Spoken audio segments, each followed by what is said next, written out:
పరలోక ప్రయాణానికి ఆటంకాలేంటి? పరలోక ప్రయాణమా? ఏదో ఈ భూమి మీద ప్రాంతాలలో ఏదో ఒక ప్రాంతాన్ని ఎన్నుకొని ప్రయాణం చేస్తాం మనం, అది అలవాటు మనకి. ఉద్యోగం కోసం ఏదో ప్రయాణానికి వెళ్ళిపోతాం, ఆయన ప్రయాణం అంటాం, బెంగళూరు ప్రయాణం అంటాం, చెన్నై ప్రయాణం అంటాం. ఏదో ఒక ప్రాంతానికి ఉద్యోగ రీత్యానో వ్యాపార రీత్యానో మరొక కారణమో చదువుకోవడానికో ఈ ప్రయాణాల గురించి మనకు తెలుసు. కానీ మనలో ఎవరు పరలోకానికి ఎలా ప్రయాణం చేస్తాం అనుకుంటున్నారేమో. పిల్లరా, మీకు తెలియకుండానే మీరు ఒక ప్రయాణంలో ఉన్నారు. మనమంతా ఒక ప్రయాణంలో ఉన్నాం. మనకు తెలియకుండా మనం జర్నీ చేస్తున్నాం. ఆ జర్నీ ఏంటో బైబిల్ చెప్తుంది చూడండి. 1 పేతురు 2వ అధ్యాయము 11వ వచనం. 1 పేతురు 2వ అధ్యాయము 11వ వచనం. ప్రియులారా, మీరు పరదేశులు అంటే పరాయి దేశానికి చెందినవారు. ఆ సంగతి మాకు తెలుసండి, ఇండియన్స్ అందరూ వేరే దేశం నుంచి వచ్చారండి అని ఈ భూమి మీద ఎవడో రాసేసిన హిస్టరీ చెప్పొద్దు. ఒక దేశం నుంచి మరో దేశం వచ్చారు నిజమే, కానీ దాని గురించి మాట్లాడడం లేదు దేవుడు. భారతీయులు ఒక దేశం నుంచి మరో దేశానికి వచ్చారు, ఆ విషయం మాట్లాడడం లేదు. మధ్యాసియా నుంచి పొట్ట చేత పట్టుకొని ఖైబర్ బోలాను కనుమలగుండా ఉత్తర భారతదేశాన్ని ప్రవేశించిన వారిలో ద్రవిడులు మొదట ఉన్నారు, ఆర్యులు ఆ తర్వాత ఉన్నారు. గనుక మనమంతా ఈ దేశానికి చెందిన వాళ్ళం కాదు, మధ్యాసియా నుంచి వచ్చిన వాళ్ళం. ఈ సంగతి మనకు తెలుసు. కానీ పేతురు గారి ద్వారా దేవుడు చెబుతున్న సంగతి మాత్రం నువ్వు మధ్యాసియా నుంచి ఇక్కడికి వచ్చావని చెప్పడం కాదు ఆయన ఉద్దేశం. వాస్తవానికి మనమంతా పరలోకం నుంచి ఇక్కడికి వచ్చాం. మీరు పరదేశులు అంటే ఈ లోకము మీది కాదు, మరో లోకం నుండి వచ్చిన వాళ్ళు. మొదటి ప్రసంగంలో మీరు విన్నారు కదా, తండ్రిలో నుండి ఆత్మలుగా మొదటి మానవుడైన ఆదాములోనికి ఆల్రెడీ మనం ప్రవేశించాం. ఆదాములోనికి ఆత్మలుగా ప్రవేశించిన మనం ఆ ఆదాము ద్వారా ఆయా కాలాలలో ఆకారాలను ధరించుకుంటూ ఒక ఉనికిని, ఒక రూపాన్ని, ఒక జీవితాన్ని, ఒక ఆయుష్ను కలిగి మనకంటూ ఒక బ్రతుకుని తెచ్చుకుంటున్నాం. దేవుడిస్తున్నాడు. ఇక్కడ మీరు ఆలోచించవలసింది ఒకటి ఉంది. పరలోకము నుండి మనం తండ్రి వద్ద నుండి బయలుదేరి వచ్చాము, గుర్తుపెట్టుకోండి. ఇవన్నీ నమ్మడానికి మీకు ఇష్టం లేకపోవచ్చు, లేదా నమ్మడానికి కష్టంగా ఉండొచ్చు, నమ్మడానికి మీరు నేర్చుకున్న జ్ఞానం అడ్డం కావచ్చు. కానీ ఈ మాటలు మనసుకి ఎక్కించుకోండి, ఎందుకంటే ఇది దేవుని మాట. మనమంతా మరో లోకం నుంచి భూమి మీదకి వచ్చాం, పరలోకం నుండి వచ్చాం. ఎప్పుడో వచ్చాం, ఆదాములోనే ఉన్నాం. ఆదాము నుంచి ఆయా తండ్రుల గర్భాల ద్వారా ఇదిగో ఇన్ని వేల సంవత్సరాలకి మనమంటూ ఒక జీవితాన్ని తెచ్చుకొని భూమి మీదకి వచ్చాం. ప్రియులారా, పరలోకము నుండి ఇక్కడికి రావడానికి మన కష్టమేమి లేదు, మనమేం కష్టపడలేదు. ఈ జీవితం రావడానికి మన కష్టం లేదు. ఎవరి కష్టం ఉంది అంటే దేవుని కష్టం ఉంది. తనలో ఉన్న ఆత్మలను విభజించి మొదటి మనిషిలోనికి ప్రవేశపెట్టాడు. ఆ మొదటి మనిషిలో ఉన్న ఆత్మలమైన మనలను జాగ్రత్తగా ఇదిగో ఆకారం వచ్చినంత వరకు కాపాడుతూ వచ్చాడు. ఆదాము నుంచి ఏమండి మొదటి మనిషి, మొదటి కుమారుడు కయ్యూను తర్వాత హేబేలు చనిపోయాడు, కయ్యూను సంతానం వేరు. ఆ తర్వాత మూడో వ్యక్తిగా ఎవరు వచ్చారు? షేతు. ఆ షేతులోనికి మనం రావాలి, ఆ షేతు నుంచి అతని కుమారుల్లోనికి రావాలి. అక్కడ నుంచి అలా వంశం అబ్రహాం వరకు రావాలి, లేదంటే నోవాహు వరకు రావాలి. నోవాహు నుంచి 3 కుమారులు విడిపోవాలి. అలా షేము, హాము, యాపెతు, ఈ 3 వలన ప్రపంచం విస్తరించింది. వాళ్ళల్లో మనం ఉన్నాం. ఇలా ఈరోజు ఆకారం రావడానికి తల్లి గర్భంలో ఒక నిర్మాణం చేసింది దేవుడు. తండ్రి నుంచి తల్లి గర్భంలోనికి పంపి అక్కడ ఒక ఆకారాన్ని నీకు ఇచ్చింది దేవుడు. ఈ భూమి మీదకు నువ్వు క్షేమంగా తెచ్చింది దేవుడు. ఇది పరలోకం నుండి భూలోకానికి నీ ప్రయాణం. ఇది పరలోకం నుండి భూలోకానికి వచ్చిన ప్రయాణం, జన్మ. అయితే ఇప్పుడు నువ్వు చేయవలసిన పని ఒకటి ఉంది. పరలోకం నుండి భూమి మీదకి రావడానికి నువ్వు కష్టపడలేదు, కానీ భూమి మీద నుంచి పరలోకానికి మాత్రం నువ్వే కష్టపడాలి. ప్రియులారా, మీరు పరదేశులు. మీరెవరంటున్నాడు? యాత్రికులు. చదవండి ఆ మాట, మళ్ళా చదవండి. 11వ వచనం చదవండి. 1 పేతురు 2వ అధ్యాయం 11వ వచనం. ప్రియులారా, మీరు పరదేశులు, యాత్రికులు, మీరు టూరిస్టులు, మీరు యాత్రికులు, మీరు జర్నీ చేస్తున్నారు. మేము ఎక్కడ జర్నీ చేస్తున్నామండి? ఉదయం లేస్తాము, పనికి వెళ్తాము, వస్తాం. మీకు తెలియని జర్నీ ఒకటి ఉంది. అదేంటో తెలుసా? తల్లి గర్భము నుంచి ఈ భూమి మీద పడినది మొదటి దినం అని ఒకవేళ మీరు లెక్కగట్టు చేశారు. ఎటువైపు తెలుసా? మీ మరణం వైపు. చాలామంది పుట్టినరోజు అనుకొని పుట్టినరోజు రాగానే హ్యాపీ బర్త్డే టు యూ అని చెప్పించుకోవడానికి ఇష్టపడుతుంటారు. క్రొత్త సంవత్సరం వచ్చింది, క్రొత్త సంవత్సరం నా జీవితంలోకి వచ్చింది, నూతన సంవత్సరమును దయా కిరీటమును దేవుడు దయచేశాడు, హల్లెలూయా అంటాం. కానీ మీకు ఇవ్వబడిన ఆయుష్కాలంలో మీకు ఒక ట్రాక్ వేశాడు దేవుడు. మొదటి సంవత్సరం అంటే నీకు ఇవ్వబడిన ఆయుష్కాలం 1 సంవత్సరం తరిగిపోయింది. 2వ సంవత్సరం, 3వ సంవత్సరం, 4వ సంవత్సరం, 5వ సంవత్సరం, 15వ బర్త్డే అంటే 15 సంవత్సరాలు నువ్వు ముందుకు వచ్చావు. నీ మరణం వైపు వెళుతున్నావు. 30వ ఏడు వచ్చేసింది. నువ్వు 30 సంవత్సరాలు వచ్చాయనుకుంటున్నావేమో, 30 ఏళ్ళు దాటి మరణం వైపు ప్రయాణిస్తున్నావు. నీ ఆయుష్ తగ్గింది, మరణం వైపు పరుగులు తీస్తున్నావు. 40 వచ్చాయి. నాకు 42 వచ్చాయి ఇప్పుడు. అంటే నేను పుట్టుక నుంచి 42 ఏళ్ల పాటు ప్రయాణం చేసి చావుకు దగ్గర ఉన్నాను నేను. ఏమో భారతీయుడు సగటు ఆయుష్ ఇప్పుడు ఎంత అంటే 50 ఏళ్ళు అంటున్నారు. ఆ లెక్కను చూసుకుంటే నాకు ఇంకా 10 ఏళ్ళు. ఆ 10 ఏళ్ళు ఉంటాయి లేదు, గ్యారంటీ లేదు. రేపేమి సంభవించునో మీకు తెలియదు అన్నాడు. అంటే తల్లి గర్భం నుండి భూమి మీద అడుగు పెట్టినది మొదలుకొని మన జీవితం ప్రయాణం చేస్తుంది. ఎటువైపు తెలుసా? మరణం వైపు వెళ్ళిపోతున్నాం, ముగింపుకు వస్తున్నాం. అయితే ఈ ప్రయాణంలో ఈ ముగింపు, ఈ మరణం మనకు 2 ప్రదేశాలను నిర్దేశిస్తుంది. ఈ మరణం అనేది ఒక ద్వారం అని దావీదు అన్నాడు. ఈ మరణం అనేది ఒక ద్వారం. 9వ అధ్యాయం 14వ వచనం కీర్తనల గ్రంథం. చదవండి ఆ మాటని. కీర్తనల గ్రంథం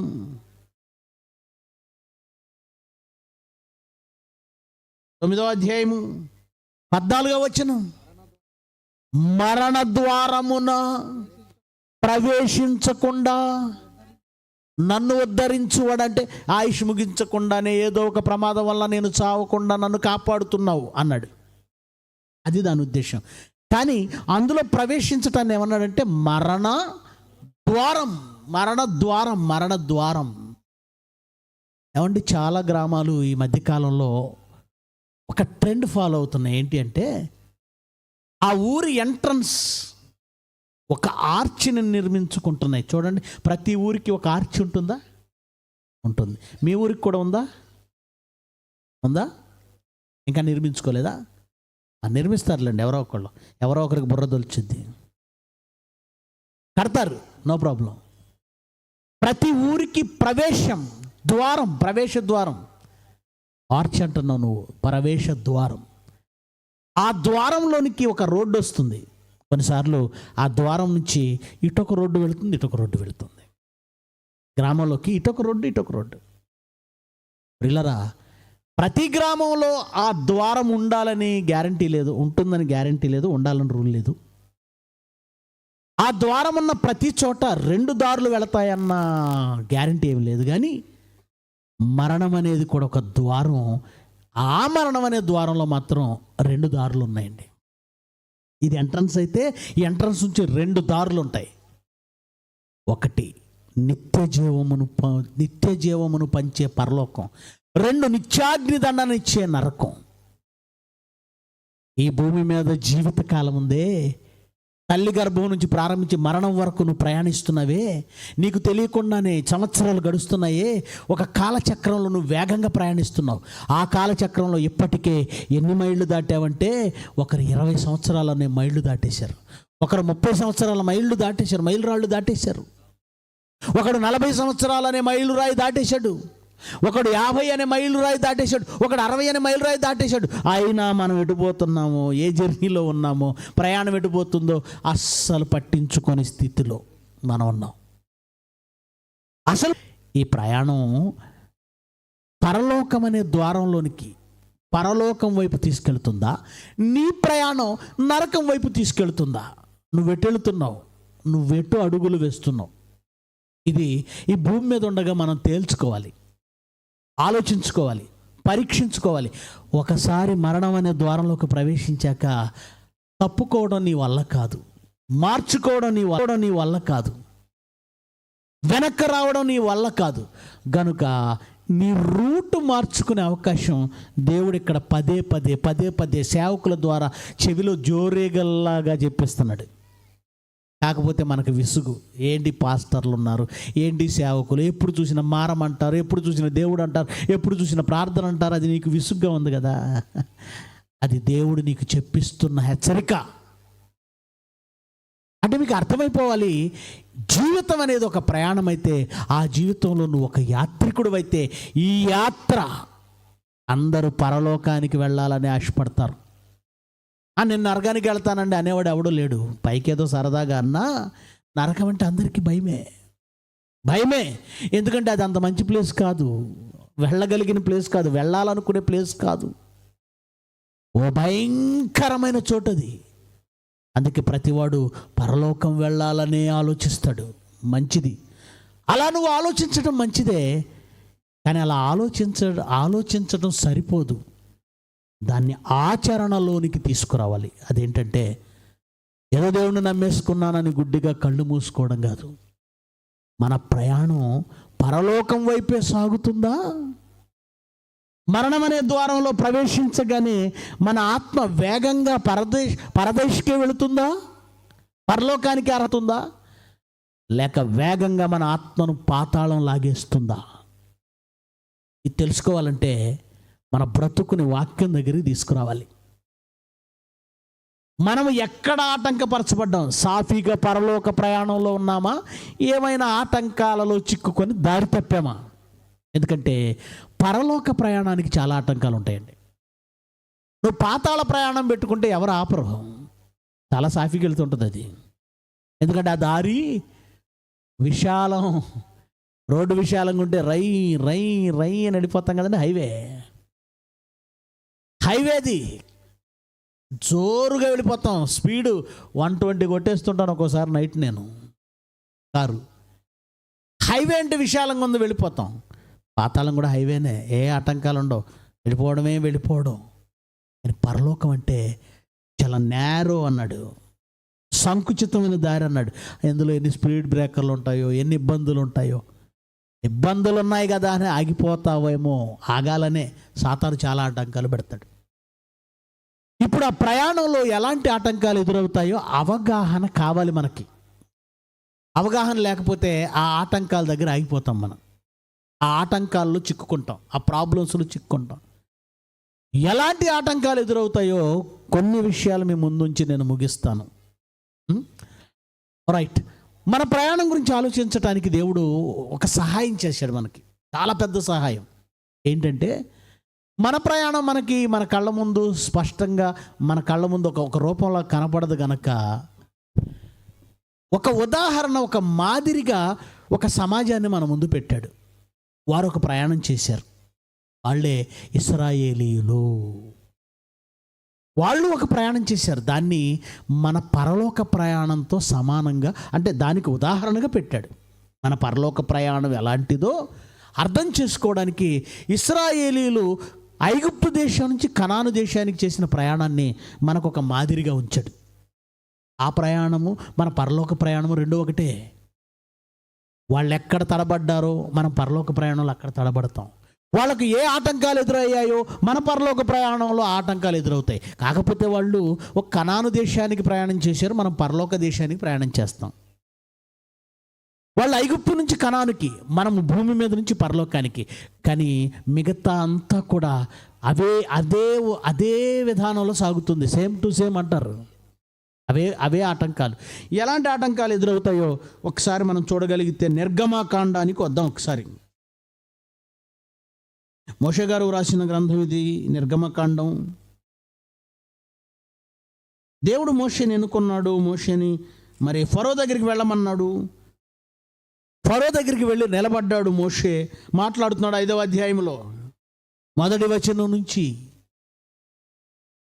నిర్గమకాండము 5వ అధ్యాయము 1వ వచనం నుంచి జాగ్రత్తగా వినాలి.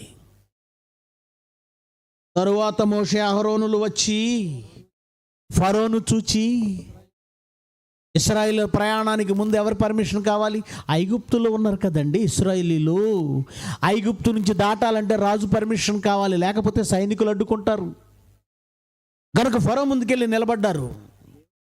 దేవుడైన యెహోవా అరణ్యములో నాకు ఉత్సవము చేయుటకు నా జనమును పోనిమ్మని ఆజ్ఞాపించుచున్నాడనిరి. అప్పుడు వాళ్ళు ఏమంటున్నారు చూడండి.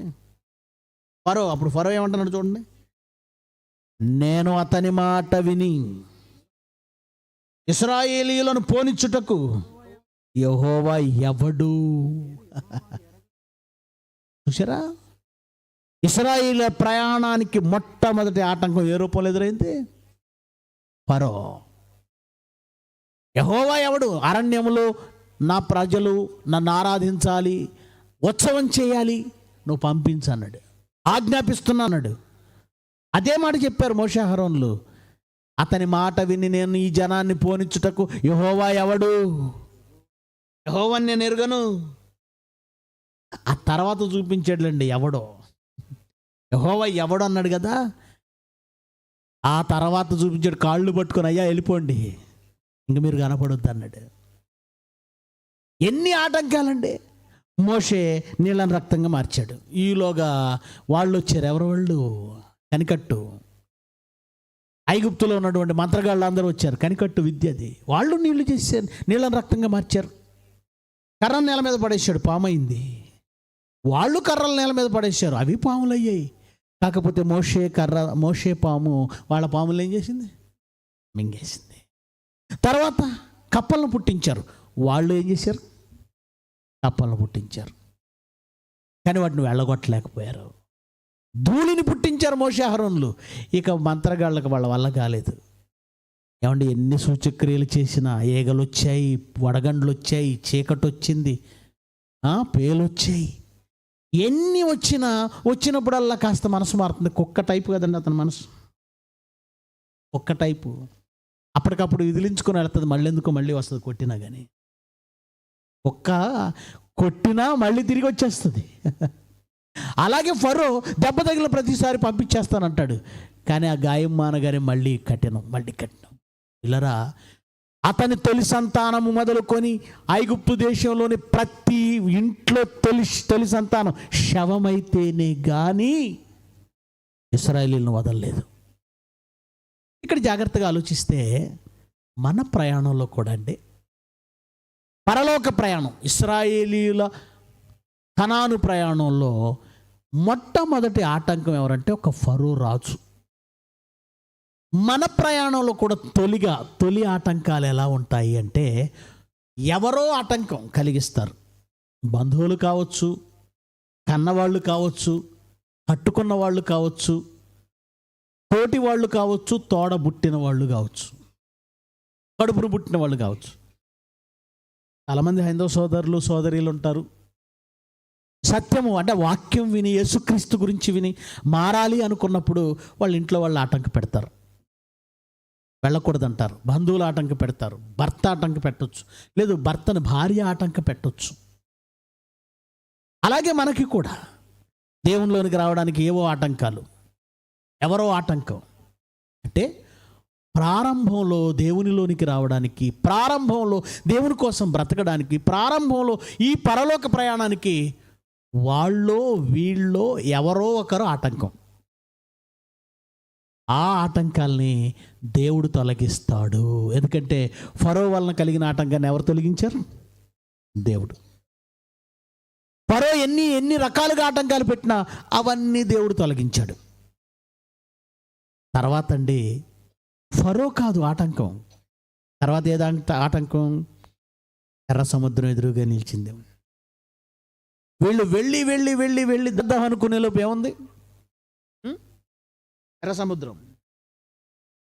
ఇదేంటి, ఐగుప్తులో మాకు సమాధులు లేవా? ఈ ఇసుక తిన్నెల్లో మేము చావాలా, లేదా సముద్రంలో పడి చావాలా?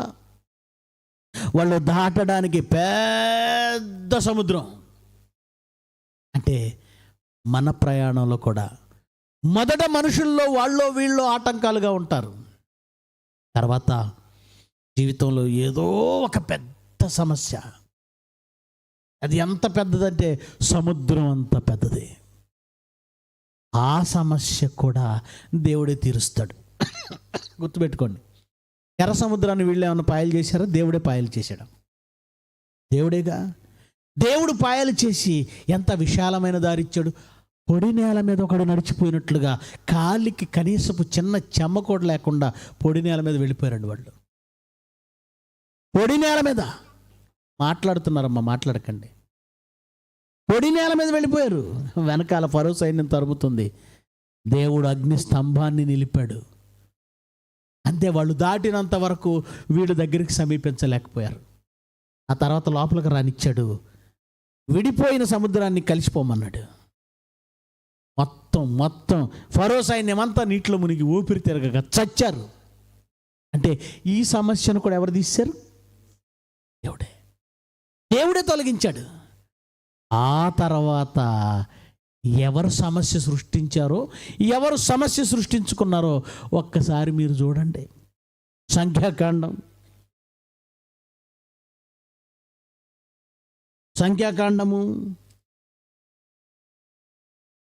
13వ అధ్యాయము.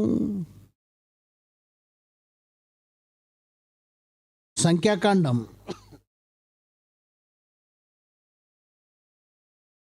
13వ అధ్యాయము మొదటి వచనం. సంఖ్యాకాండము 13వ అధ్యాయం మొదటి వచనం. మోషేకు యెహోవా ఇలాగు సెలవిచ్చెను, నేను ఇశ్రాయేలీయులకు ఇచ్చుచున్న కనాను దేశమును సంచరించి చూచుటకు నీవు మనుషులను పంపించు. ఏమండి, వారి పితరుల గోత్రాలలో ఒక్కొక్క దాని నుండి ఒక్కొక్క మనుష్యుని మీరు పంపవలను. వారిలో ప్రతివాడు ప్రధానుడై ఉండవలెను. ఏమంటే 12 మందిని పంపించాడు. ఎందుకో తెలుసండి, దేవుడు చాలా మంచివాడండి. ఇశ్రాయేలీయులను కనాను దేశానికి తీసుకెళ్లే ముందే ఆ దేశం ఎలా ఉంటుందో వాళ్ళు చూస్తే ఆనందపడతారని ముందే చూపించాడు. పిల్లలకు బట్టలు తీసుకోవాలనుకుంటాం. చాలామంది అండి తల్లిదండ్రులు పిల్లలను చూపించేది ఏంటని వాళ్ళే వెళ్ళిపోయి తెచ్చేస్తారు. కానీ కొంతమంది తల్లిదండ్రులు అలా కాదండి, పిల్లల్ని తీసుకెళ్ళి వాళ్ళకి ఇష్టమైనవి వాళ్ళని చూపించి వాళ్ళని ఆనందపరుస్తారు. దేవుడు కూడా తాను ఇవ్వబోయే మంచి దేశం ఏదో బలవంతంగా ఇది మీది మీరు ఉండండి అని బలవంతంగా ఇవ్వడం కాదు, కానీ అది మంచిదని వాళ్ళకు కూడా అర్థమయ్యేలా ఇవ్వబోయే ముందే 12 మంది మీరు వెళ్ళి చూసిరండి, 12 గోత్రానికి ఒకడు మీరు వెళ్ళి చూసిరండి అని పంపించాడు. చాలా మంచి దేశం కదా అది, వెళ్ళి చూసిరండి. ఎందుకంటే ప్రజల్లో ఒక ఆసక్తి, ఒక ఉత్సాహం నింపుతారు కదా అని, వెళ్ళారండి. 12 మంది వెళ్ళారు. వెళ్ళిన వాళ్ళల్లో ఒక 2 మాత్రం మంచిగా చెప్పారండి. ఎవరు? కాలేబు, యెహోషువ. మిగిలిన 10 మంది వచ్చి ఏం చేశారో తెలుసండి? మిగిలిన 10 మంది వచ్చి, అమ్మో ఆ దేశం ఏ దేశం అనుకుంటున్నారు, అబద్ధం చెప్పేశారు. అది తన దేశ జనులను భక్షించే దేశం. అంటే వాళ్ళు మనుషులను తింటారు. ఆ దేశంలో ఒక్కొక్కడు ఆజానుడు. ఏమండి, నెఫీలులు ఉన్నారట, అనాకు వంశపు నెఫీలులు. ఎంత ఉంటారో తెలుసా వాళ్ళు? 10 అడుగుల పైన రాక్షసులు. మనం వాళ్ళ దగ్గర మిడతల్లా ఉన్నాం. వాళ్ళు మనల్ని తినేస్తారు, వాళ్ళు మనల్ని చంపేస్తారు. ఈ మోషే ఆహారంలో మాటిని మనం ఐగుప్తు దేశం నుంచి వచ్చేసాం, అనవసరంగా ఇక్కడ చావడానికి వచ్చాం. వాళ్ళు మమ్మల్ని చంపేస్తారు, పిల్లల్ని చెరపట్టేసుకుంటారు, భార్యలను చెరపట్టేసుకుంటారు, మనం సర్వనాశనం అని ఒక అబద్ధాన్ని పుట్టించారండి. అప్పుడు ఏం జరిగిందో తెలుసా? అండి 14వ వచనం, 14వ అధ్యాయం 1వ వచనం నుంచి. అప్పుడు ఆ సర్వ సమాజము ఎలుగెత్తి కేకలు వేసెను. ప్రజలు ఆ రాత్రి ఎలుగెత్తి ఏడ్చారట. ఏమండి, ఎందుకు ఏడుస్తున్నారు వీళ్ళు? ఏడవలసిన పనేంటి? దేవుడు లేడా వీళ్ళతో? దేవుడు వాళ్ళకి ఏమి ఇవ్వడా? ఐగుప్తు దేశంలో వాళ్ళకి ఎన్ని కష్టాలు వచ్చినా వాళ్ళని రాజు నుంచి కాపాడి తీసుకొచ్చాడు. కళ్ళ ముందు ఎర్ర సముద్రం ఉంటే పాయలు చేశాడు. ఇవన్నీ మర్చిపోయి ఏడవడం మొదలుపెట్టారు. ఎవరి మాట విని? 10 మంది అబద్ధం చెప్పారు. అందులోనూ మనం ఎలా ఉంటామంటే సమాజం 10 మంది ఆడిందే మాట, 10 మంది నడిచిందే బాట. నిజం చెప్పిన వాళ్ళు 2 ఉన్నారు, కానీ 2 మాట పట్టించుకోలేదు ఇశ్రాయేలు. సర్వ సమాజం కూడా ఏడవడం మొదలుపెట్టింది. ఏమని ఏడుస్తున్నారు చూడండి. మరియు ఇశ్రాయేలీలందరూ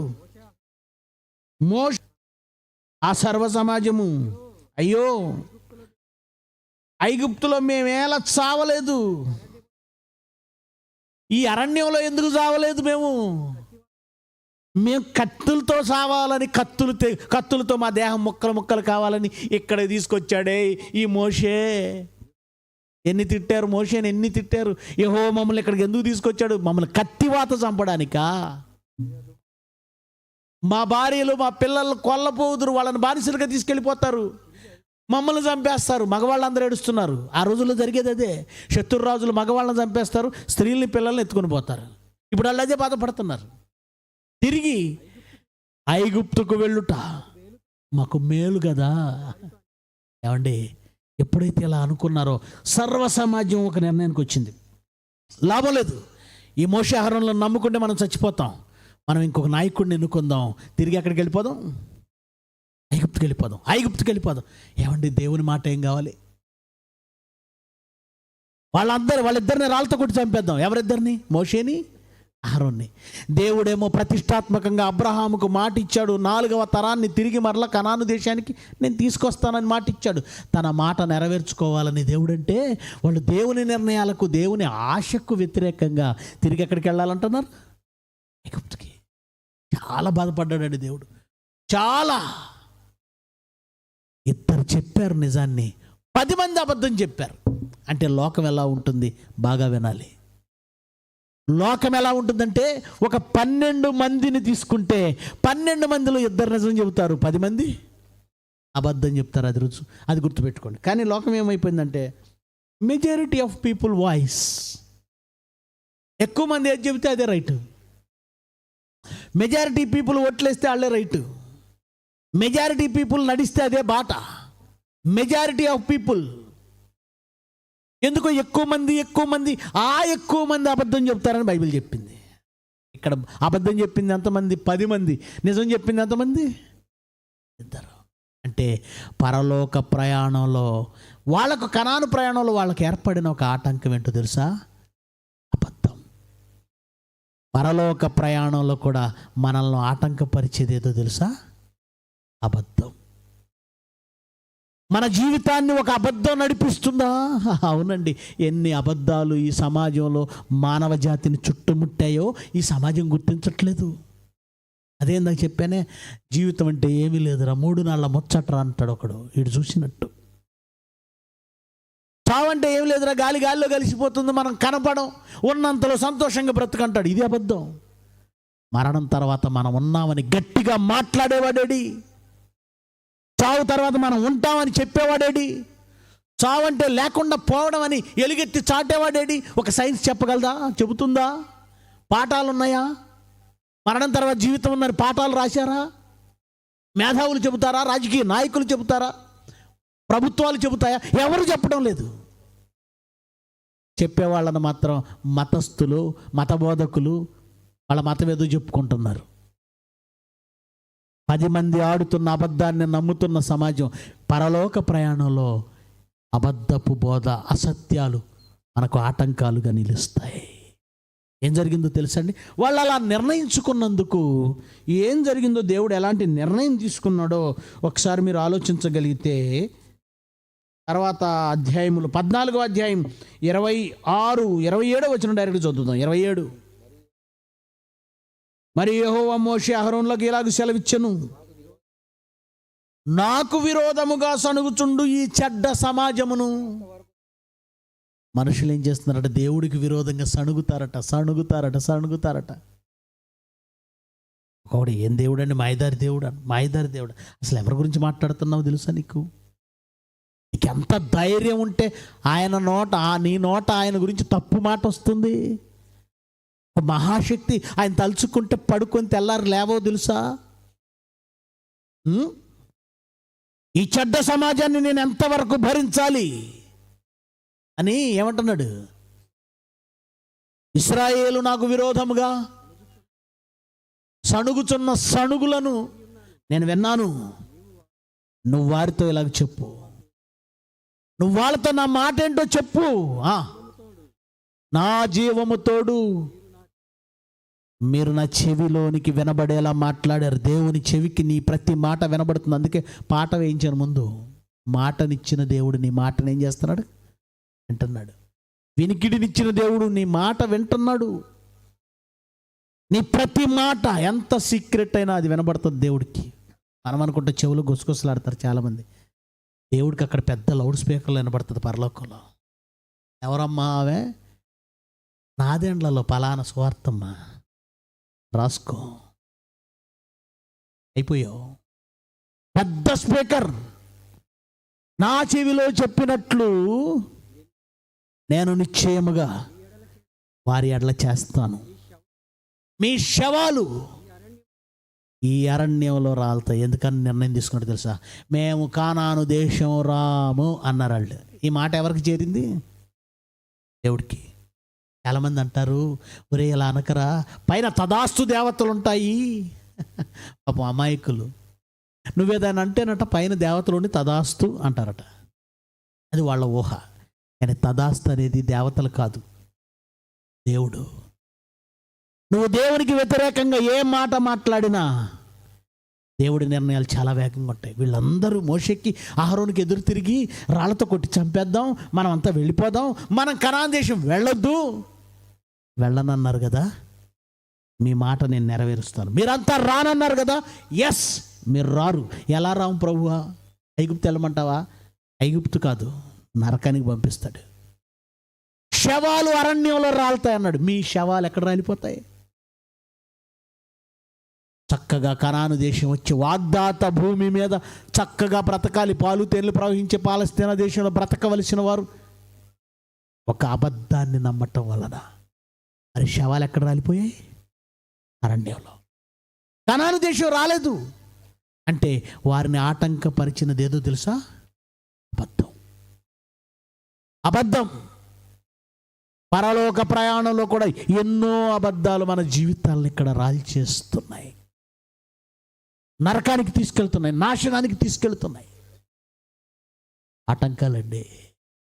మొదటి ఆటంకాలు ఎవరి వలన కలుగుతాయి? మొదటి ఆటంకాలు ఏవో సమస్యల వలన కలుగుతాయి. ఆ తర్వాత మనకు మనమే ఆటంకాలు కలిగించుకుంటాం. అది కొసమెరుపు. ఈ ఆటంకం ఎవరు కలిగించారు? వాళ్ళకి ఎవరైనా కలిగించారో వాళ్ళే కలిగించుకున్నారా? వాళ్ళకు వాళ్ళు చేసుకున్నది అది. వాళ్ళే ఒక 10 మంది వెళ్ళి అబద్ధం చెప్పేశారు. వాళ్ళ 10 మంది మాటలే వీళ్ళు విన్నారు. 10 మంది చెప్పారు. నీకు వివేచన లేదా? దేవుడు మేలు చేస్తాడు కదా. మేలు చేసే దేవుడు, మనకి ఇన్ని మేలులు చేసిన దేవుడు, ఫరో చేతి నుంచి మనల్ని విడిపించిన దేవుడు, ఎర్ర సముద్రాన్ని పాయలు చేసిన దేవుడు, వాళ్ళు ఎంత ఎత్తుంటే ఏంటి మన చేతికి అప్పగిస్తాడు. ఆయన మీద నమ్మకం కలగలేదా? అందుకే రాలి చేశాడు. వాళ్ళెవ్వరూ కనాను దేశానికి రాలేదు. ఐగుప్తు నుండి బయలుదేరిన వారిలో ఇద్దరు కనాను దేశం ప్రవేశించారు. మరి మిగిలిన వాళ్ళు ఆ నిజం చెప్పిన వాళ్ళు ఇద్దరే ప్రవేశించారు. మరి మిగిలిన వాళ్ళు చాలామంది వచ్చారు కదండి. వాళ్ళంతా మధ్యలో పుట్టిన వాళ్ళు. 40 ఏళ్ళు కదండి వాళ్ళు తిప్పాడు. మధ్యలో పుట్టిన వాళ్ళు వచ్చారు తప్ప అక్కడి నుంచి బయలుదేరిన వాళ్ళలో మాత్రం ఎంతమంది ప్రవేశించారు? ఇద్దరే. ఎందుకు మధ్యలో అక్కడి నుంచి బయలుదేరిన వాళ్ళంతా చివరి వరకు ఎందుకు రాలేదు?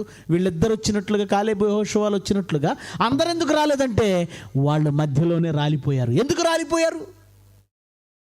అబద్ధాన్ని స్వీకరించారు. ఇక మరో ఆత్మ అంటారా వాళ్ళకి? అదే సంఖ్యాకాండము 11వ అధ్యాయము, అదే సంఖ్యాకాండము 11వ అధ్యాయము 4వ వచనం నుంచి,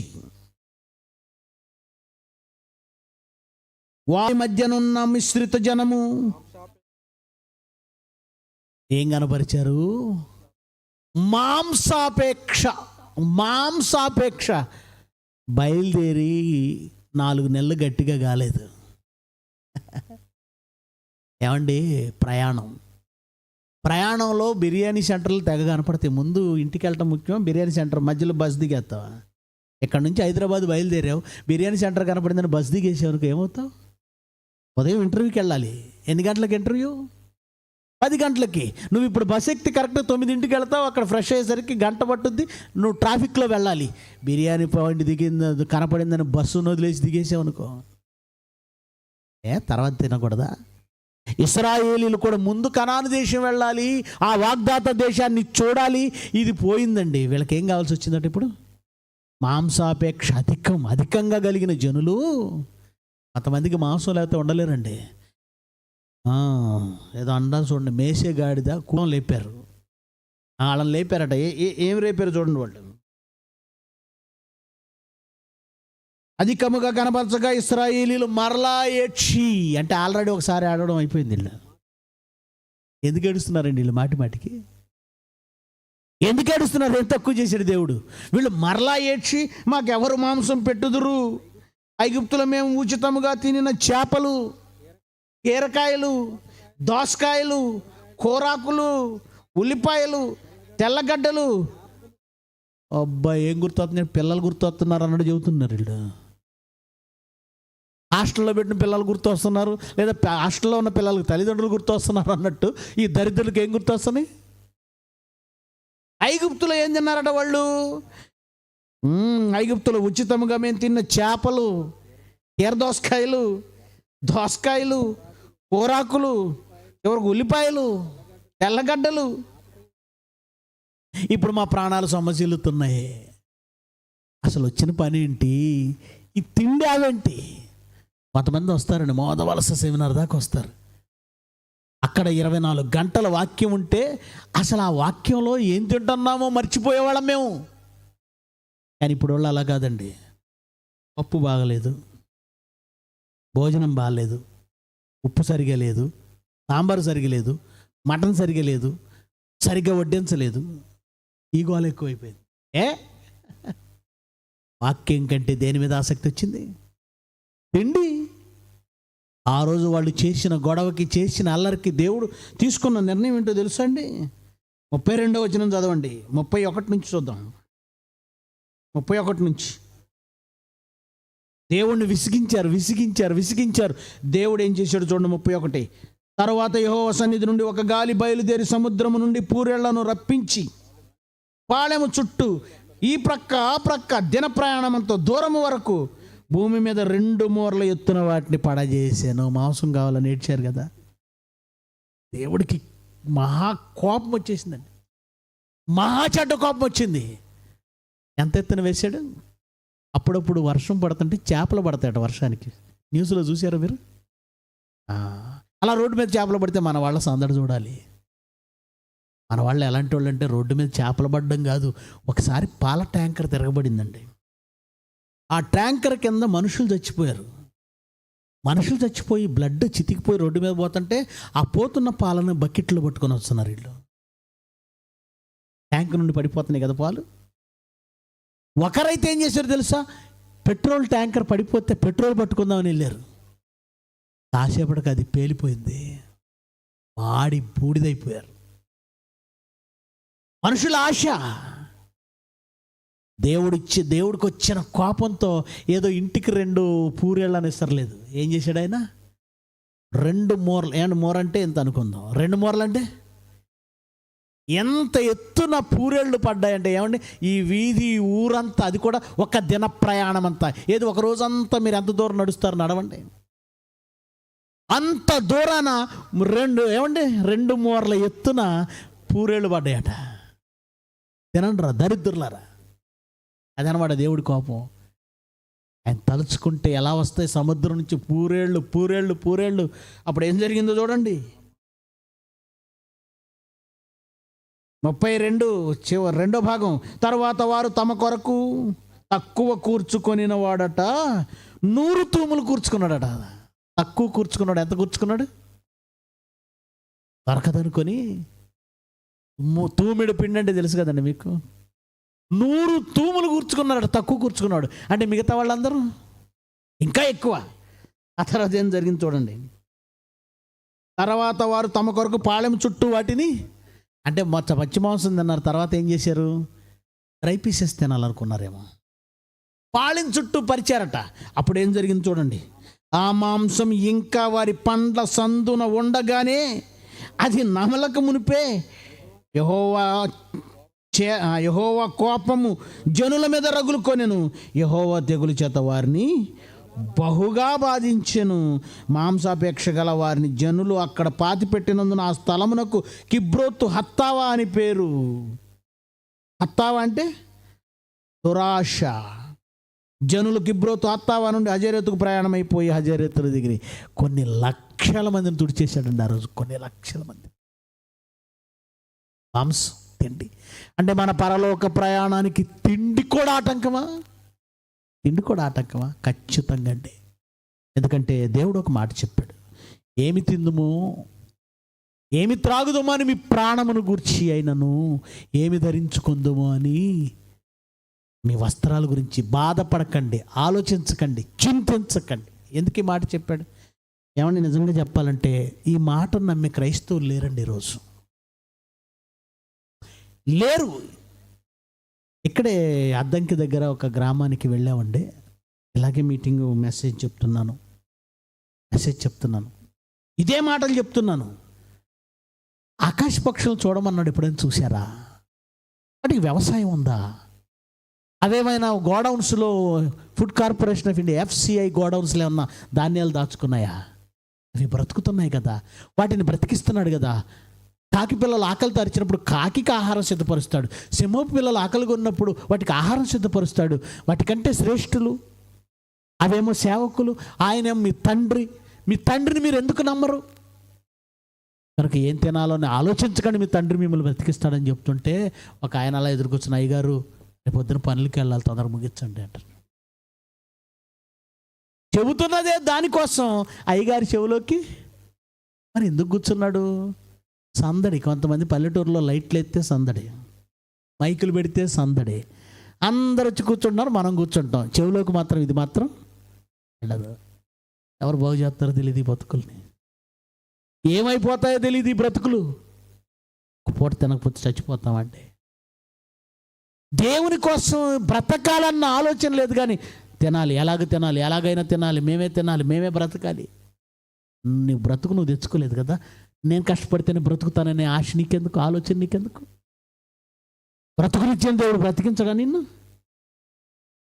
కానీ మనం బ్రతకటం కోసం దేవుణ్ణి పక్కన పెట్టాం. మన బ్రతుకు తెరువు కోసం దేవుణ్ణి వదిలేసాం. అందుకే వారి ఆహారము వారికి ఏమన్నాడు తెలుసా? రోమాపత్రిక 9వ అధ్యాయం.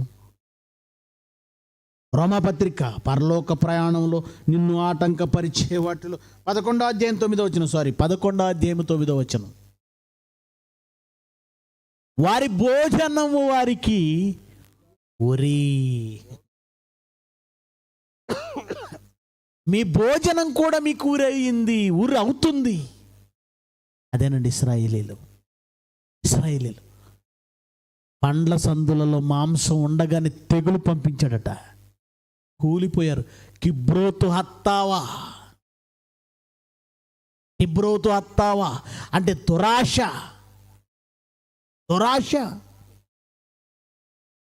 ప్రేమైన దేవుని పిల్లలారా, నీ ఆహారం కూడా పరలోక ప్రయాణానికి ఆటంకం అంటే అవునండి. ఆదివారం చూడండి, 10 గంటలకు ఆరాధన అంటారు. 10 గంటలకు ఆరాధనకి వెళ్ళే వాళ్ళు ఎవరు చేయొత్తండి ఒకసారి. 10 గంటలకే నేను ఉంటానన్న వాళ్ళు చేయొత్తండి. ప్రతి చర్చిలో 10 గంటలకు ఆరాధన అని ఉంటుంది. నేను వెళతానన్న వాళ్ళు ఇక్కడ నిజాయితీగా, దేవుడి ముందు అబద్ధం ఆడకూడదు, నిజాయితీగా చేయొత్తండి. ఒక్కటి, వెరీ గుడ్ అమ్మా, అబద్ధం ఆడలేదు నువ్వు, వెరీ గుడ్. మరి మిగతా వాళ్ళు ఎందుకు చేయట్లేదు చెప్పనా? ఆ రోజు మొక్కలు తెచ్చుకున్నాం, కొంచెం గట్టి కూడా ఉంటాయి, ఇలా కొట్టి కొట్టి తినేయి. మరి ఇవన్నీ చక్కగా ఉడికి తినాలంటే కనీసం 11 అవ్వాలి. 11 తర్వాత బయలుదేరుతాం బైబిళ్ళు పట్టుకొని భక్తులం. దిక్కు దేవాళ్ళు అడిగేవాడు లేడు కదా. స్కూల్కి మీ అబ్బాయి శుభ్రంగా తిని కాసేపు పడుకొని 11ంటికో 11:30కి వెళ్ళాడు అనుకో, దండేసి దండం పెట్టి కొబ్బరికాయ కొట్టి రమ్మంటారా? బెత్తం. మరి చర్చి దగ్గర పాస్టర్ గారు బెత్తం పట్టుకుంటే, నీదే ఉందా చర్చి, ఇంకో చర్చి లేదా నాకు, ఇంతేగా, ఇంకో చర్చి ఉందేమో, కానీ దేవుడు రానివాడు గుర్తుపెట్టుకో. ఈ చర్చి కాకపోతే ఇంకో చర్చి అని వెళ్తావు, ఎవరో ఒకరు రానిస్తారు. వాళ్ళకి కావాల్సింది నీ భక్తి కాదు, నీ బ్రతుకు కాదు, నీ భక్తి జీవితం కాదు, వాళ్ళకి కావాల్సింది నీ దశం భాగం. రానిస్తారు, ఎవరో ఒకరు రానిస్తారు, కాదంటాం లేదు, కానీ దేవుడు రానివ్వడు. 10ంటికి నువ్వు ఎందుకు వెళ్ళలేదంటే నువ్వు తెచ్చుకున్నదే నీకు ఆటంకం. ఒకవేళ ఆ రోజు వండడం అవ్వకపోతే చర్చ్ అయినా ఎగ్గొడతామే, కానీ దీన్ని పడేస్తామా? చిచి, ఈ దరిద్రం వండటం అవ్వట్లేదు, చర్చ్ టైం అయిపోయింది, పక్కన పడేద్దాం అనుకున్న వాళ్ళు ఎవరున్నారండి? ఆ రోజు కనుక ఒక 500 కూలి వచ్చే పని ఏదైనా దొరికితే చర్చి వదిలేసి పనికి వెళ్తావు కదా. బ్రతుకు తెరువు. వారి భోజనం వారికి ఏమైంది? ఒరే, పరలోక ప్రయాణంలో నీకు మరో ఆటంకం, ఇంకో ఆటంకం చెప్పనా? సంఖ్యాకాండం. ఇశ్రాయేలు ప్రయాణంలో ఏవి ఆటంకాలు అయ్యాయో నీ పరలోక ప్రయాణంలో కూడా అవే ఆటంకాలు అవుతున్నాయి. చూడండి 25వ అధ్యాయము, సంఖ్యాకాండం 25వ అధ్యాయము 1వ వచనం నుంచి. ఇశ్రాయేలు షిత్తీములో దిగి ఉండగా ప్రజలు మోయాబు రాండ్రతో వ్యభిచారము చేయసాగిరి.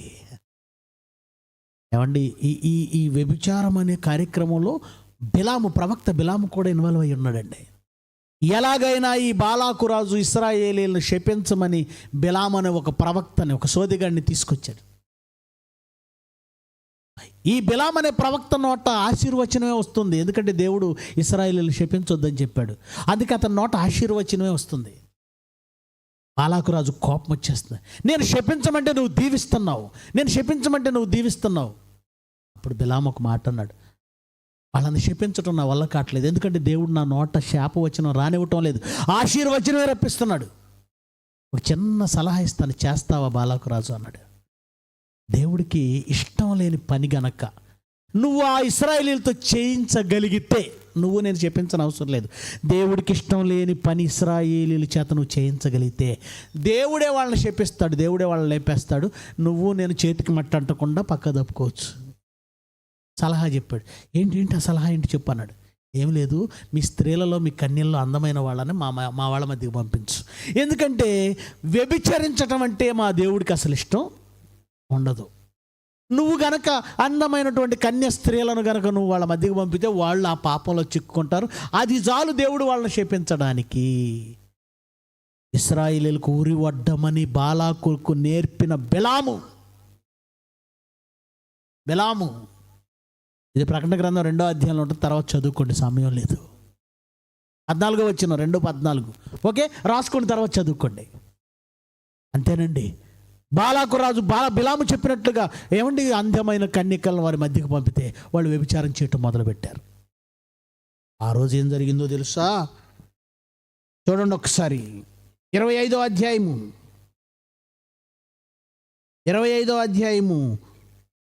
9వ వచనం చదువుదాం.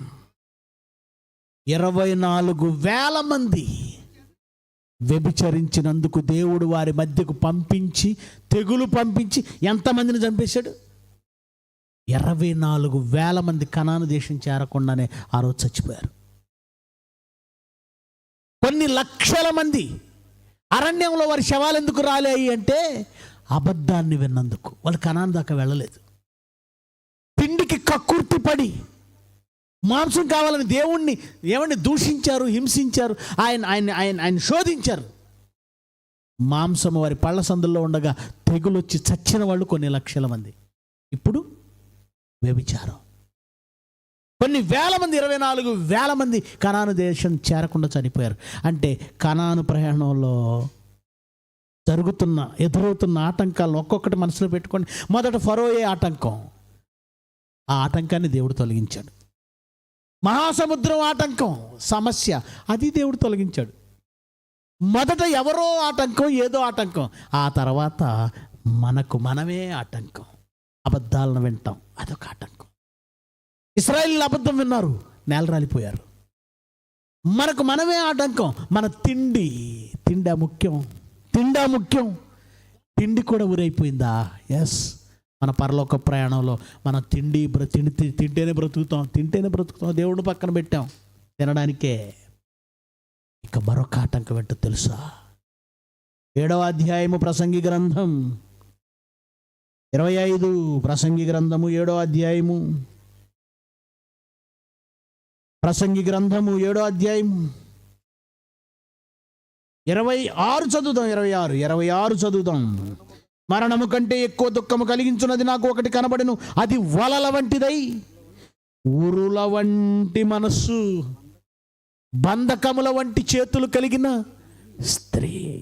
పరలోక ప్రయాణానికి ఆటంకం ఉరుల వంటి మనసు, వలల వంటి చేతులు, బంధకాల వంటి చేతులు కలిగిన స్త్రీ.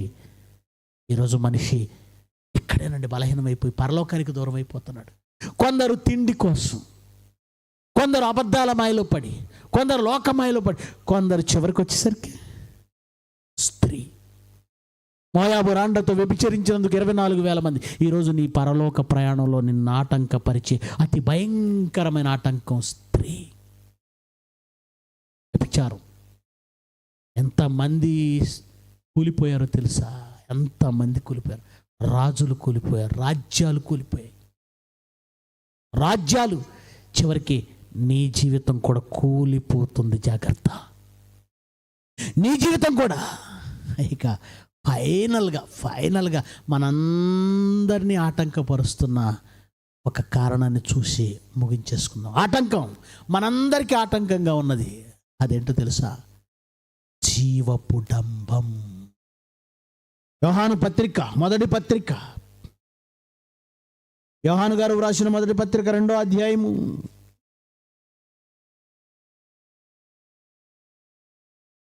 15వ వచనం. 2వ అధ్యాయం 15వ వచనం. ఈ లోకమునైనను లోకములో ఉన్న వాటినైనను ప్రేమించకండి.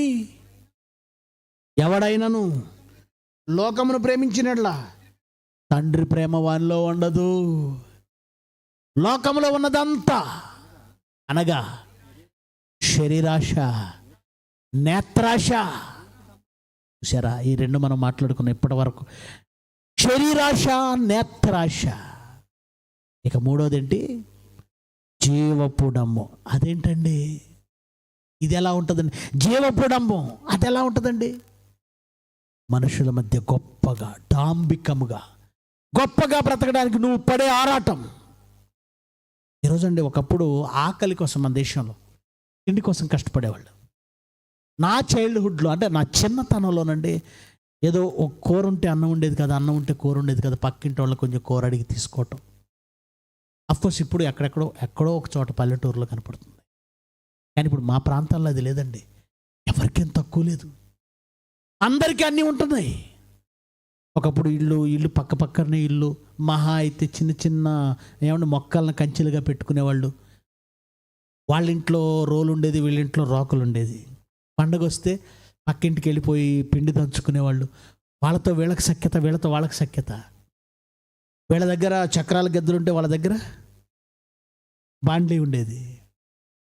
కానీ ఇప్పుడు అలా కాదండి. ఎవరికేం తక్కువ లేదు. వాళ్ళ చీపిరి వాళ్ళదే, వాళ్ళ చేట వాళ్ళదే, వాళ్ళ గిన్నె వాళ్ళదే, వాళ్ళ బిందె వాళ్ళదే, టోటల్ మొత్తం చుట్టూ ప్రహరీ కట్టుకున్నాడు. ఎవడెవడిని చూడడం.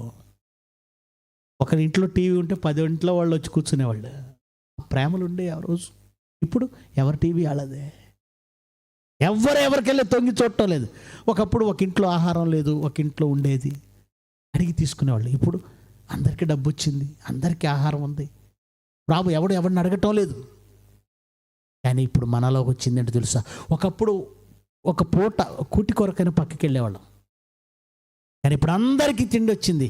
ఇప్పుడు కావాల్సిందంటే తెలుసా, వీడికి బండి ఉంది, వాడికి పల్సర్ ఉంది, ఇది బండే అది బండే, ఇది వెళ్ళడానికి ఉపయోగపడుతుంది బండి, అది దాన్ని చూస్తాడు, మనకి వెళ్ళిపోతూ ఉంటుంది కడుపు. ఆడు ఫోజు కొట్టేయడం లేదో తెలీదు, ఆడికి బండి ఉంది, ఆడికి పల్సర్ ఉంది, నాకు లేదు. వీడికి టీవీ ఉంది 32 ఇంచెస్, వాళ్ళకి 45 ఇంచెస్ ఉంది. ఇది టీవీయే అది టీవీయే లేదు. వాడు 45 కొన్నాడు, నేను 55 కొనాలి. ఈరోజు డంబం. ఉండడానికి ఇల్లు, పూరిల్లు కూడా ఇల్లే, రేకుల ఇల్లు కూడా ఇల్లే, అని పక్క వాళ్ళు పక్కా బిల్డింగ్ కట్టారు, మనసు ఊరుకోదు, ఎందుకో చిన్నతనంగా ఫీల్ అవుతుంటుంది. అంతేనండి, మనం ఏం చేస్తున్నామో తెలుసా, వాళ్ళను చూసి వీళ్ళను చూసి వాళ్ళను చూసి మనకు లేని గొప్పతనాన్ని తెచ్చుకోవడానికి మనం పడుతున్న ప్రయాస అంతా ఎంత కాదు. పక్కింటి మంగళగౌరి కాసుల పేరు చూడాలట. ఎందుకు చూడాలి? అది ఉంటే తిండా? వాళ్ళ మెడలో 7 వారాల నగలు ఉన్నాయి, వీళ్ళ మెడలో ఉన్నాయి, వాళ్ళకుంది వీళ్ళకుంది. ఇది చూసి మనం ఏం చేస్తున్నామో తెలుసా? ఏమండి, ఈరోజు సమాజంలో క్రైస్తవ్యంలో ముఖ్యంగా బాధపడుతున్న ఒక పెద్ద సమస్య ఏంటో తెలుసా? క్రైస్తవ్యం బాధపడుతున్న ఒక పెద్ద సమస్య అనారోగ్యం కాదండి, అనారోగ్యం కాదు, ఆకలి బాధ కాదు. మరేంటి సమస్య? అంత పెద్ద సమస్య ఏంటి? దొంగల భయం కూడా కాదు. మరేంటి అంత పెద్ద సమస్య అంటే అప్పుల బాధ. ఏ బాధ ఈరోజు సమాజానికి, ప్రపంచానికి ఉన్న పెద్ద బాధ? దేశానికే అప్పులు, మనకి అప్పులు. ఎందుకు అప్పులయ్యాయి చెప్పనా? గొప్పలకు పోయినందుకు. అప్పులు ఎందుకు అయ్యాయి? గొప్పలకి పోయినందుకు. దీన్ని జీవపు డంబం అంటారు. దేవుడు ఏం చెప్పాడో ఆ మాట చదవండి. ప్రసంగి గ్రంథము 3వ అధ్యాయము, ప్రసంగి గ్రంథం 3వ అధ్యాయము 12వ వచనం చదువుదాం.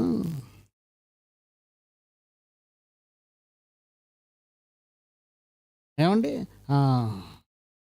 13 చదివేద్దాం డైరెక్ట్గా. 13వ వచనం, 3వ అధ్యాయం 13వ వచనం. మరియు ప్రతివాడు అన్నపానాలు పుచ్చుకొని తన కష్టార్జితము వలన సుఖము అనుభవించుట. దేని వలనమ్మా? దేని వలన? నువ్వు సుఖంగా ఉండు, సుఖం అనుభవించు. దేవుడు దాన్ని ఏమి కాదంటో లేదు, దేవుడు దానికి వ్యతిరేకం ఏమి కాదు. నువ్వు సుఖంగా బ్రతకడం దేవుడికి ఇష్టం లేదు అనుకోవద్దు. దేవుడు కడుపు మంట నేను సుఖంగా బ్రతికితే అనుకోవద్దు. నువ్వు సుఖంగా బ్రతుకు. నువ్వు సుఖంగా బ్రతకాలనేది ఏ తండ్రి అయినా కోరుకుంటాడు. ఏ తండ్రి అయినా తన పిల్లల కష్టాలు పాలవ్వాలని కోరుకుంటాడా?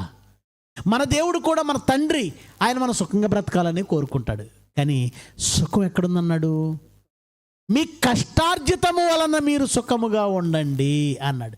అంటే దాని అర్థం ఏంటో తెలుసా? నీ సంపాదన నెలకి 20,000 అయితే 20,000లో సంతోషంగా ఉండు. 30,000 అయితే 30,000లో సంతోషంగా ఉండు. 15,000 అయితే 15,000లో సంతోషంగా ఉండు. సంతోషం అంటే అన్నపానాలు పుచ్చుకుంటే చాలు. కానీ మనం ఏం చేస్తాం తెలుసా? వాళ్ళని చూసి, వాళ్ళ ఇంట్లో పెద్ద టీవీ ఉంది, మా ఇంట్లో చిన్న టీవీ, వాడికి పెద్ద బండి ఉంది, నాది చిన్న బండి. అప్పు చేసి డాక్రా వాళ్ళు ఇస్తారో, స్పందన వాళ్ళు ఇస్తారో, ఇంకేం గ్రూపులు ఏమి ఉన్నాయి చూసారా? ఈ మధ్యకాలంలో ఆన్లైన్ పేమెంట్, ఆడు 5,000 ఇస్తానన్నా తీసుకుంటున్నారు. వాళ్ళు ఏం చేస్తున్నారు తెలుసా? నీ డబ్బులు ఇవ్వకపోతే నీ ఫోటో తీసి బట్టలు లేకుండా చేస్తున్నారండి, ఆడవాళ్ళే మగవాళ్ళే చేసేసి. నిజం, మనవాళ్ళు ఒకళ్ళు ఫోన్ చేశారు నాకు, అన్నా నేను చచ్చిపోవాలని ఉంది నాకు అన్నాడు. ఎందుకన్నా? ఫలానా వాడు 5,000 అప్పిస్తానంటే తీసుకున్నాను, ఇప్పుడు దానికోసం ఇలా చేశాడు, ఒక బూతు చిత్రంగా నా ఫోటోని చిత్రీకరించాడు, నాకు చచ్చిపోవాలని ఉంది. నువ్వేం తొందరపడద్దు, వాళ్ళ మీద కేసు పెట్టు. చూసారా? 5,000 కోసం. చాలామంది అండి, దేవుని సభ జరుగుతుంది, ఒక పెద్ద మీటింగ్ పెడుతున్నాం, ఒక 5,000 ఇవ్వమంటే ఎవరండి? ఎందుకంటే నాకు అంత స్తోమత ఎక్కడుందండి? 5,000, దేవుడికి 5,000, 5 రూపాయలు ఇస్తే ఎక్కువ మాకు. అదే ఇంట్లో పిల్ల ఫంక్షన్ వచ్చిందనుకోండి, 1,50,000 ఖర్చు చేశారు మా వాళ్ళే, నేనే సాకి చెప్తున్నాగా, 1,50,000 ఖర్చు చేశారు. సరిపోలేదని అప్పటికప్పుడు డబ్బులు తక్కువయ్యని పక్కింటికి వెళ్ళిపోయి ప్రామిసరీ నోట్ రాసి 50,000 అప్పు తెచ్చారు. పిల్ల ఫంక్షన్కి 2 లక్షలు పెట్టే కెపాసిటీ ఉన్న ఈమె దేవుడికి 5,000 ఇవ్వమంటే ఇవ్వలేదండి. మీటింగ్ జరిగితే నాకు అంత స్తోమత ఎక్కడుందండి అందే. చూసారా డంబం. దేవుని కోసం రూపాయి ఇవ్వడం మనసు రాని మీరు ఇంట్లోకి వెళ్ళి చూస్తానండి. మా ఇంట్లోనండి 32 ఇంచెస్ టీవీయే ఉంటుంది, అది కూడా పగిలిపోయింది. మా ఇంటికి రావచ్చు, మా ఇంట్లో టీవీ లేదండి, పగిలిపోయింది. అది 32 ఇంచెస్ అంటే తెలుసా, ఇంతే ఉంటుంది, చిన్నది. మా విశ్వాసులు ఉంటారండి, వాళ్ళ దగ్గరికి ఎప్పుడైనా ప్రేయర్ చేయడానికి వెళ్ళామనుకోండి, ఎంత పెద్ద టీవీ ఉంటుంది. అక్కడ మీటింగ్కి నేనేమో 20,000 ముందు నేను ఇచ్చి వాళ్ళని 5,000 అడుగుతాను. ఆ 5,000 కూడా ఈరాళ్ళు 5,000 కూడా ఇవ్వడానికి స్తోమత లేదు, పేదవాళ్ళు ఏమో అనుకొని నేను వాళ్ళ గురించి ప్రార్థన చేస్తూ ఉంటాను. వాళ్ళ ఇంటికి వెళ్తే ఎంత పెద్ద టీవీ ఉంది, ఎలా చూశాను, ఆ చూపడు పడిందని తెలిసిందేమో. కాదన్నయ్య, అది ఈఎంఐలో తీసుకున్నా. ఏ అమ్మాయిలో? ఈఎంఐలో తీసుకుందట. మా ఇంట్లో ఫ్రిడ్జ్ ఎంతే ఉంది, వాళ్ళ ఇంటికి వెళ్తే ఫ్రిడ్జ్ ఎంత ఉంది అటు చూసామనుకోండి, అనే అది కూడా ఈఎంఐ. నా సెల్ చిన్నది, దానికండి నా సెల్ అండి 5 ఏళ్ల క్రితం సెల్ అండి, ఇది ఎప్పుడు పేలిపోద్దో తెలియదండి, నేను సెల్ కొనట్లేదండి, నిజంగా చెప్తున్నాను. 5 ఏళ్ల క్రితం సెల్ ఫోన్ ఇది. అక్కడ చేతుల్లో యాపిల్ ఫోన్ ఉంటుంది, యాపిల్ ఫోన్ ఎంతో తెలుసా, 50,000 60,000. అది ఈఎంఐ. Bike EMI. లోపల పెద్ద సోఫా ఉండాలి, మా ఇంట్లో సోఫా లేదండి. కానీ విశ్వాసాలు పెద్ద సోఫాలు ఉండాలి, పెద్ద మంచం. ఏమండి అవన్నీ ఉన్నందుకు నేను ఏదో కడుపు మంట తేడుతున్నాను అనుకోకండి, నాకేం కడుపు మంట లేదు. నువ్వు సంతోషంగా ఉండు, కానీ ఎందులో నీ కష్టార్జితం. కానీ నువ్వేం చేస్తున్నావు, ఎవరినో చూసి పులిని చూసి నక్క వాతలు పెట్టుకున్నట్టు TV EMI, cell phone EMI, bed EMI, sofa EMI, బండి ఈఎంఐ. నీ జీతం ఎంత, నీ శాలరీ ఎంత, నీ సంపాదన ఎంత? 20,000 శాలరీ నువ్వు కట్టాల్సింది. ఫోన్లు చేస్తారు, రేపు ఈఎంఐ కట్ అవుద్ది, ఒక 5,000 వేస్తావా? ఇక అడుక్కోవడం మొదలవుతుంది. ఈఎంఐలు అయ్యే టైంకి చాలామంది నాకు కూడా ఫోన్ చేస్తున్నారండి, దరిద్రం. అన్న రేపు ఈఎంఐ ఉంది, ఒక 5,000 ఉంటే వేస్తావా? నేనే దేవుని కోసం చేసిన, నా కోసం నేను ఎప్పుడు చేసుకోనండి. నా కోసం నేను ఎప్పుడు అప్పులు చేయలేదు. నేను ధైర్యంగా గుండె మీద చేసుకొని చెప్పుకోగలను. నేను దేవుని పనిలో చాలా అప్పులు చేశాను, అందుకే దేవుడు నన్ను ఎప్పుడు సిగ్గుపడనివ్వలేదు. నిజంగా అండి. నెలకి ఎంత కడతాను చెప్పనా? 1,25,000 ఏం తినకుండా కడతాను, నేను అప్పు కడతాను. ఎలా కట్టగలుగుతున్నాను? నా దేవుడు వెనకాల ఉన్నాడు. నేను చేసింది నా సొంతానికి కాదు, దేవుడి కోసం. కానీ మీరు దేవుని కోసం బ్రతకవలసిన కాలాన్ని, దేవునికి ఇవ్వవలసిన ధనాన్ని, దేవునికి ఇవ్వవలసిన జీవితాన్ని ఎవరి ముందో గొప్పగా, ఒకరి ఎడల ఒకరి ముందు ఒకడు గొప్పగా గణపరుచుకోవడానికి, ఏమండి మీ కష్టార్జితంతో సంతోషంగా ఉండండి అంటే, లేనిపోని గొప్పలకు పోయి అప్పులు చేసి బ్రతుకాలం అంతా, ఏమండి ప్రతి ఆదివారం తప్పకుండా చర్చికి వచ్చేవాళ్ళు. ఇంకా విషయం చెప్పిన, ఇంకో విషయం, బైబిల్ ఓపెన్ యూనివర్సిటీకి స్టార్టింగ్లో వచ్చినప్పుడు ఎవ్రీడే సువార్త, ఎవ్రీడే మీటింగు, ఎవ్రీడే, ఎక్కడికి ఎంత దూరమైన పరిగెత్తుకొచ్చే కొంతమంది క్యాండిడేట్లు గుర్తు తెచ్చుకోండి. మీరు కూడా అలా వచ్చి ఉంటారు, గుర్తు తెచ్చుకోండి. ఇప్పుడు రావట్లేదు, ఎందుకు అడగండి. అన్నయ్య అప్పులు ఉన్నాయి, అందుకు రాలేకపోతున్నాను. గది అక్కడ కొట్టాడు దెబ్బ సాతాను నిన్ను. ఇదే ఆటంకం. ఎందుకయ్యాయి అప్పులు? ఎందుకయ్యాయి? జీవపు డంబం, పరలోక ప్రయాణానికి ఆటంకాలు. జీవపు డంబం. లైఫ్లో ఎప్పుడు మీకోసం మీరు అప్పులు చేయకండి.